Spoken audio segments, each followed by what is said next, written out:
बिस्मिल्लाहिर्रहमानिर्रहीम। अस्सलाम वालेकुम। क्या हाल है? ठीक है। अल्लाह करे आप खुश हों, आबाद हों, अपने अपने घरों में रमज़ान मुबारक की आप रहमतें समेट रहे हों। और आपके लिए आज मैं लाई हूँ बीफ मसाला गोश्त।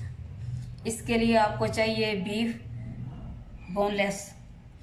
इसके लिए चाहिए आपको प्याज, सब्ज़ धनिया, सब्ज़ मिर्चें, टमाटर, उसके साथ चाहिए लहसुन और अदरक। 2 चम्मच आपको चाहिए बेसन। इसके साथ में चाहिए आधी प्याली दही। और ये मसाला जात हैं, इसमें ये गरम मसाला पिसा हुआ, उसमें धनिया और नमक, पिसी मिर्चें, हल्दी और इसके साथ ये लहसुन है, उसका पाउडर है। तो पहले हम इसमें डालेंगे सब्ज़ धनिया, मिर्चें और टमाटर डाल के इनको हम ब्लेंड कर लेंगे। ये थोड़ा सा मुख्तलिफ सा बनेगा आज का हमारा बीफ मटन मसाला। ये 2 चम्मच जो बेसन है इसे हम इसमें भून लेंगे थोड़ा सा।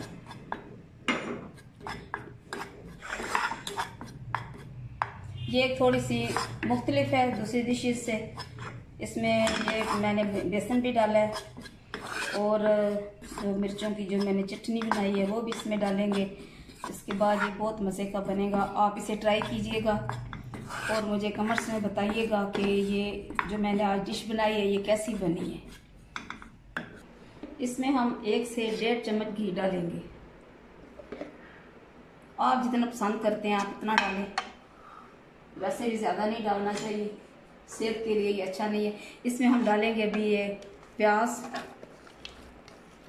प्याज को हम हल्का सा ब्राउन करेंगे। जिस तरह पुलाव में प्याज को ब्राउन सुर्ख करते हैं उस तरह नहीं करना, इसलिए कि इसमें दूसरे मसाला जात भी डालने हैं, फिर वो कड़वा हो जाता है।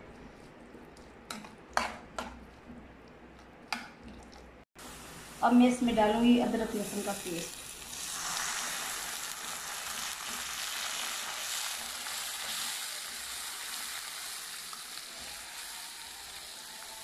इसके बाद मैं इसमें तमाम मसाले डालूंगी।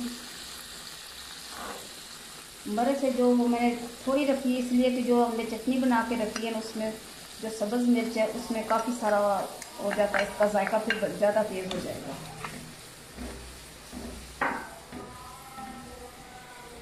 इसे थोड़ा सा मैं भूनूंगी, इसके बाद इसमें गोश्त डालेंगे।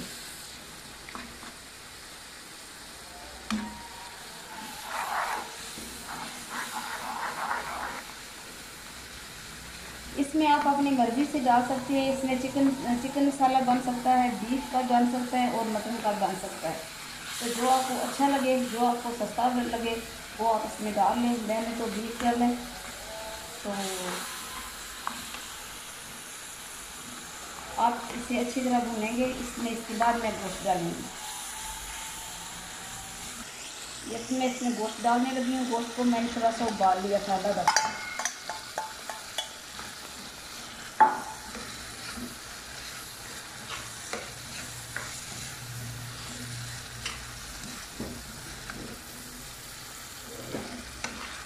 इसकी आँच आप चाहे कम कर दें तो ये इससे बेहतर अच्छा ये गल जाएगा।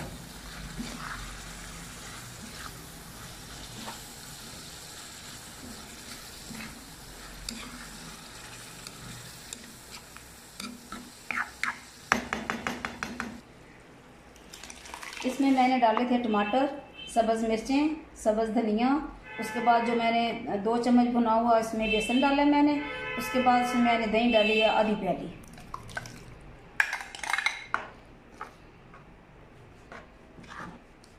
इसे भी हम थोड़ी सी तेज़ आंच पे पकाएंगे।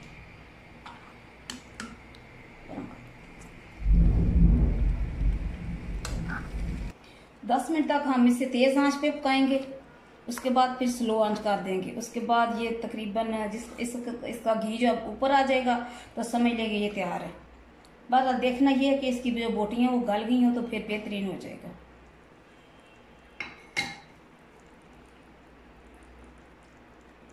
अभी इसको मैं भून दी हूँ। देखें ये अभी इसमें ना थोड़ी सी ग्रेवी है, तो अच्छी तरह इसका ऑयल या घी इस्तेमाल करते हैं जो ऊपर आ जाएगा तो फिर आप समझेंगे ये तकरीबन पक के तैयार हो गया। अभी मैं इसे तकरीबन 5 या 10 मिनट और पकवाऊंगी।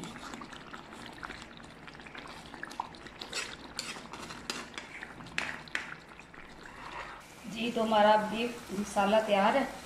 इसे हम तकरीबन 2 या 3 मिनट के बाद डिश आउट करेंगे और इसके बाद आप इसको देखेंगे और मेरा ख्याल है कि आपको पसंद आएगा और आप बनाने की कोशिश भी करें।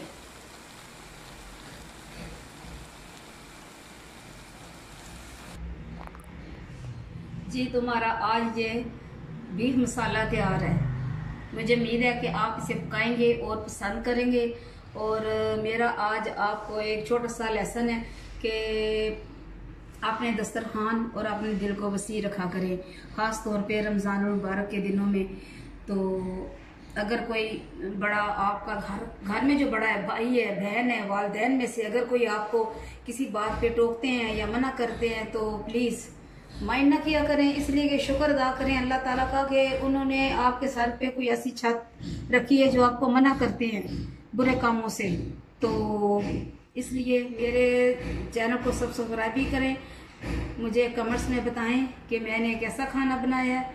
इसके साथ ही खुदा हाफिज़।